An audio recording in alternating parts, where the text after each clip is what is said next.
How's it going, everyone? As always, my name is Jimmy Champagne. This is Deck Ready, my channel all about the Steam Deck. In today's video, I only have two topics to cover because they're both big topics, and like, who wants a 30-minute video, right? Like, I like to keep it at 10 to 14 minutes max. And the first topic is answering a question The Verge posed, which is it a bad time to buy a Steam Deck? And then we're going to talk about how Xbox has flipped the script on a lot of the leaks, and they are coming for Valve, so Valve better be ready. And yeah, we brought the number down from like 70% of people who watch that aren't subscribed to like 55, which is crazy. Let's keep it going. If you've watched this channel before or you're new here, help me out by subscribing and setting your notifications to all. So yeah, let's jump into the first news story here. And usually when I see articles about the Steam Deck, it's usually from like a hate perspective. Like they're like, oh, you got to buy the MSI Claw. It's so much better than the Steam Deck. Oh, you got to buy the new Ion Neo. It's so much better than the Steam Deck. Everything about the Steam Deck from the mass market media sites is usually like, do not buy a Steam Deck. Why are they so scared of it? I'll never understand, because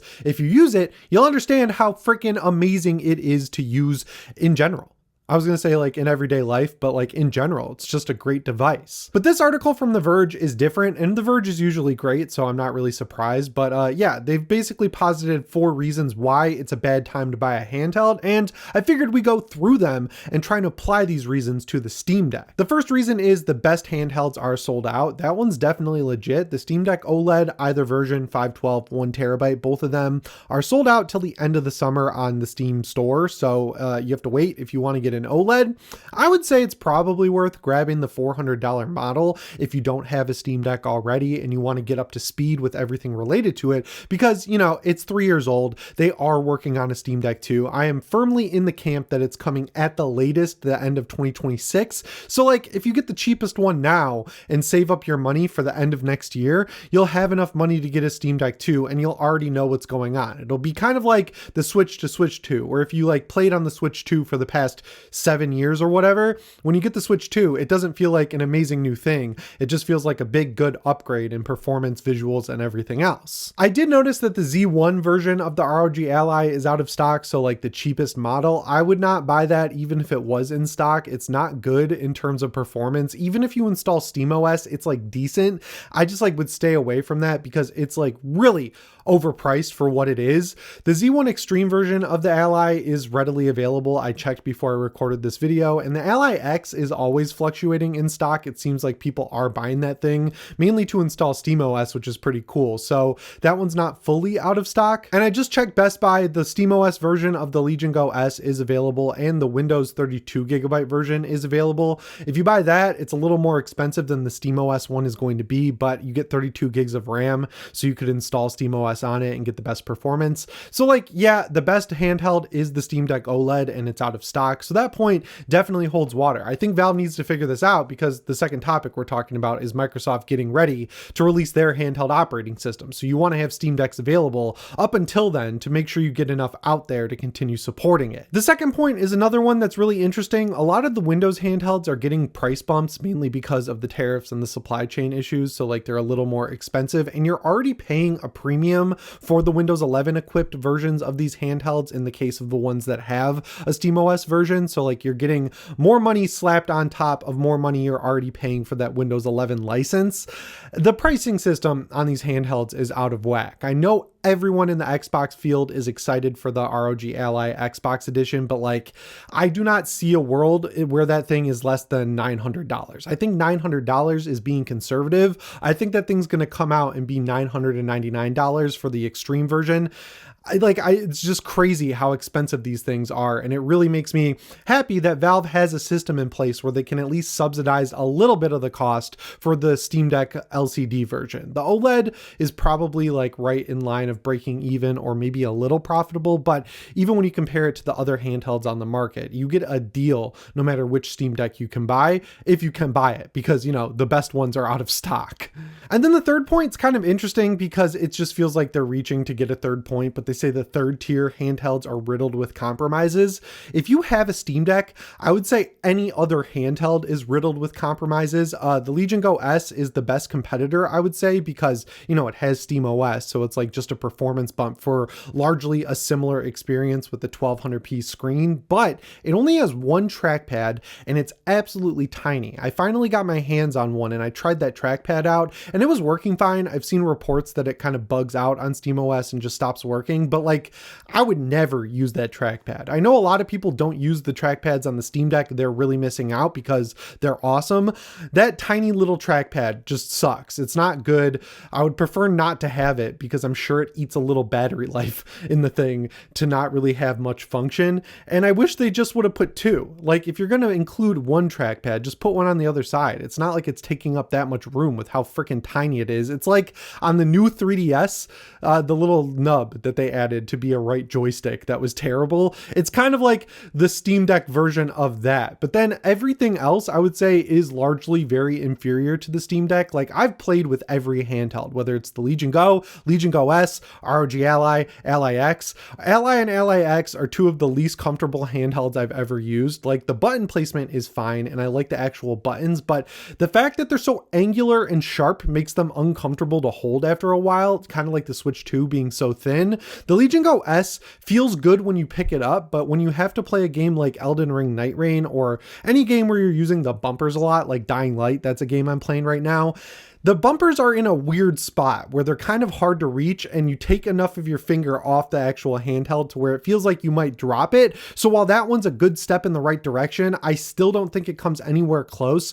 to being as comfortable to hold as the Steam Deck, and it is a lot heavier. Like you notice how much heavier the Legion Go S is right away. The Legion Go regular edition I think is the closest after the Legion Go S because, you know, it has those ergonomic handheld controller grips like the Switch controllers. They're a lot better than the ones that are in the Switch 1 for sure. They're also better than the Switch 2, but if you put like a Satisfy grip on the Switch 2, I think it'd be equivalent.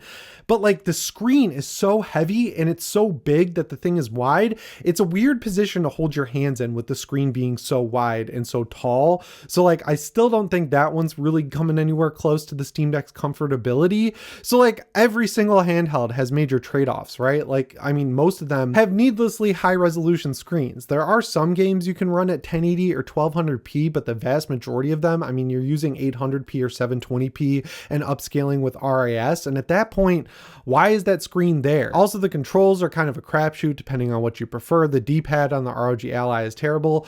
Nothing is like truly exceptional on the Steam Deck, I would say. Like there's not one feature of the actual controls I would pick out and say that's amazing. Like it's all functional at the very most, but the speakers are incredible and the screen on the OLED is incredible. But like from the control perspective, everything is just how it should be. Nothing like stands out as incredible. And I think I'd prefer that than to have like a bunch of mediocre features and controls and then one really good one like the Legion Go's mouse mode. Like that's really cool, but everything else is just kind of meh.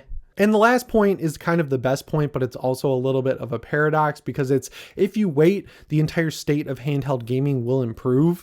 You could say that about any hardware. Like if you wait for the PS6, the state of the PlayStation ecosystem is going to improve because you're going to get a better console. If you wait for an Xbox rebrand console, PC, hybrid, whatever, it's probably going to be a better experience than what you have on the Series X now. If you wait for the Xbox ROG Ally, you're going to get a Z2 Extreme in the X version. And if you wait for that, that's going to be better than the ROG Ally X you have now. So like any tech, the longer you wait, largely, I'm sure there are outliers I'm forgetting, but like largely speaking, just top level, the longer you wait, the better experience you're going to get. But I do agree with this from the Steam Deck perspective because I know a lot of people love playing indie games. They love emulating games. I think a lot of people just like showing off how many games they have on their Steam Deck versus actually playing a lot on it, because whenever I meet a friend or a person who has a Steam Deck, I'm like, what are you playing? They're like, oh, I just keep it in my bag in case I want to use it. It's like, play games on it. But like, I think we are getting closer to the Steam Deck 2. Valve has come out and said they're working on it. It's not like a speculative thing that it's going to happen. I always see people saying there's no word on if Valve's working on it. They have said in multiple interviews with multiple websites that they are working on the Steam Deck 2. They're just waiting for a generational leap. And I think the Z2 Extreme is almost there. Like, it's not quite there where you're getting that generational leap in battery life along with the performance, but you know, Valve could kind kind of work off of the Z2 Extreme or work on this Aerith Plus that we've heard so much about and get it to that generational leap of both battery life and performance to where I feel like 2026 is the time. I'd also like to see more of these partner handhelds coming out. Like I want SteamOS to become ubiquitous, but yeah, is it a bad time to buy a deck? If you could get one, I would say no. I would just go for the cheapest option. So you like hold yourself over until the Deck 2, get yourself familiarized with SteamOS and just get fully addicted to the Steam Deck life. Or if you're flush with cash, I don't know how, because of how expensive everything is, you could just buy a Steam Deck OLED secondhand and just use that until the Steam Deck 2. So like if you're a deck gamer,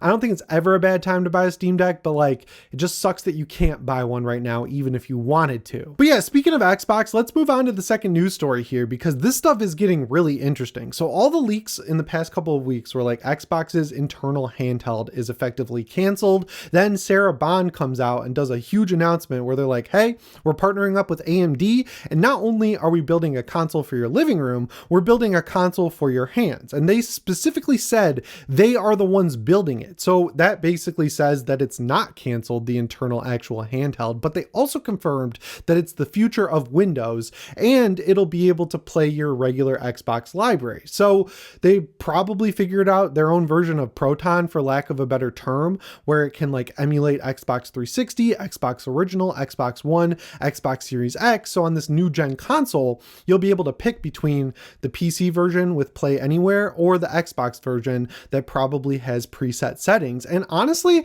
that sounds pretty cool. This is what you get when companies compete. Like when SteamOS runs laps around Xbox and Microsoft's performance with Windows 11, you get them actually paying attention to the gaming operating system part of their operating system, which is what everyone wants. I mean, if we live in a future where games like GTA Online, for example, aren't going to work on SteamOS, I don't mind having both Windows and SteamOS installed on my machine. I would like to flip the script a little bit where my default operating system is SteamOS, and then there's just a few games on Windows that I have there when I want to play them. But right now, I would say SteamOS is almost there, and Windows obviously is a pretty mature operating system. I know Valve doesn't like to talk a lot until they have something to show, which is definitely admirable. I mean, it works, right? Like I'll never forget the announcement for Fallout 4. Like no one had any idea that was going to be announced. And then they announced it at E3. They were like, this is Fallout 4, takes place in Boston. Oh yeah, it's out this fall. It's out in September. And everyone was like, whoa, that's crazy, man. Like that was cool. And I think Valve kind of operates the same way. Like with Half-Life Alyx, that was a short turnaround. The Steam Deck was a relatively short turnaround. So like I like that way they do things, but with Xbox kind of actually running their mouths a lot about this stuff, saying exactly what they're doing, I think people would benefit from knowing what exactly Valve's plan for the future is. Like they're always very coy saying what they're working on. We know they're working on SteamOS because they're constantly upgrading it. We know they're working on the Steam Deck too. I just wish we had more of a time frame for some of this stuff because I think there's a big overlap in the Steam Deck ecosystem and Xbox ecosystem. Like in the PlayStation ecosystem, there's no overlap, right? Like you bought a PS4, you bought a ton of digital games, you probably weren't buying an Xbox Series X because you want to carry your digital games forward. But Xbox has been pretty forward thinking into getting their games on PC with some level of save transferring for a lot longer than Sony has. So it makes sense that people who play on Xbox also have Steam and play on PC as well. So I think there's a little bit of a link there. And that's a big risk for Valve because if people know they can take that digital Xbox library and play it on this new ROG Xbox handheld, that makes it a similar situation to the PS5 and Xbox Series X. The biggest reason people didn't buy the Series X, despite it being great hardware, is that they had so many PlayStation games just ready to go at launch and they didn't have a huge Xbox library. And for some reason, Game Pass wasn't enticing to them because I feel like Game Pass was a really smart move in the sense that like it's kind of like a cheat code to kind of make up for lost time. They lost the Xbox One generation where people should have built up their big library to carry forward. So they said, hey, you don't got to build it up. You can give us $20 a month and then you have the entire Xbox library. And like, I don't know why it didn't catch on as much, but people chose the PS5 over the Xbox. Now they're going for Valve. So With Valve not really having any way to interact with Game Pass, like you can't link Game Pass with Steam like you can with EA Play, you know, it's kind of a tough sell for people who already own a lot of Xbox games and have been waiting for this. But, you know, I don't know how big that audience is. Like Xbox has been really falling behind for more than a generation, so it might be just a small subsect of PC or Xbox gamers, but it is definitely someone to worry about, especially when you're fighting for scraps in terms of people who have money to spend on games in the PC ecosystem. It's been growing every year. It's just relatively small compared to the console ecosystem, which is like 150 million plus people. The biggest bummer though is that this new Xbox full screen experience is going to be exclusive to the ROG Xbox Ally for an undetermined amount of time. So it's very similar to SteamOS where like it was exclusive to the Steam Deck. Then when they got it mostly done, they put it on other platforms. I just think it's generally pretty whack to not ship it to the entire ROG Ally family. I think they marketed the ROG Ally as an Xbox device from the jump. They did the same thing with the Ally X. People bought that with the intention of using it as a portable Xbox. So to have that operating system launch on just the Xbox branded one, I just think that's kind of a bummer at the end of the day. I really wish people who bought the original Ally or the X got the support too. And I also wish they had a time frame because like I'd love to install that on my Razer Blade just to have a cool controller interfaceable, you know, user interface, but they're just rushing everything to try and catch up to Valve, and hopefully it results in good stuff, but little things that matter slip through the cracks when you're rushing. That's something I learned from my dad when I was a kid, helping him, you know, with his cars and stuff. So like take your time, get it right. That's what Valve did. They've slowly made SteamOS amazing from a good starting point. And Xbox, it seems like, are just, you know, scrambling to get this together because Valve is beating them. It's just like not good intention going into the entire operation, but at least they're doing it. Anyway, guys, that's all I've got for you in today's video. As always, my name is Jimmy Champagne. I'll see you in the next one. Thanks for watching and shape on.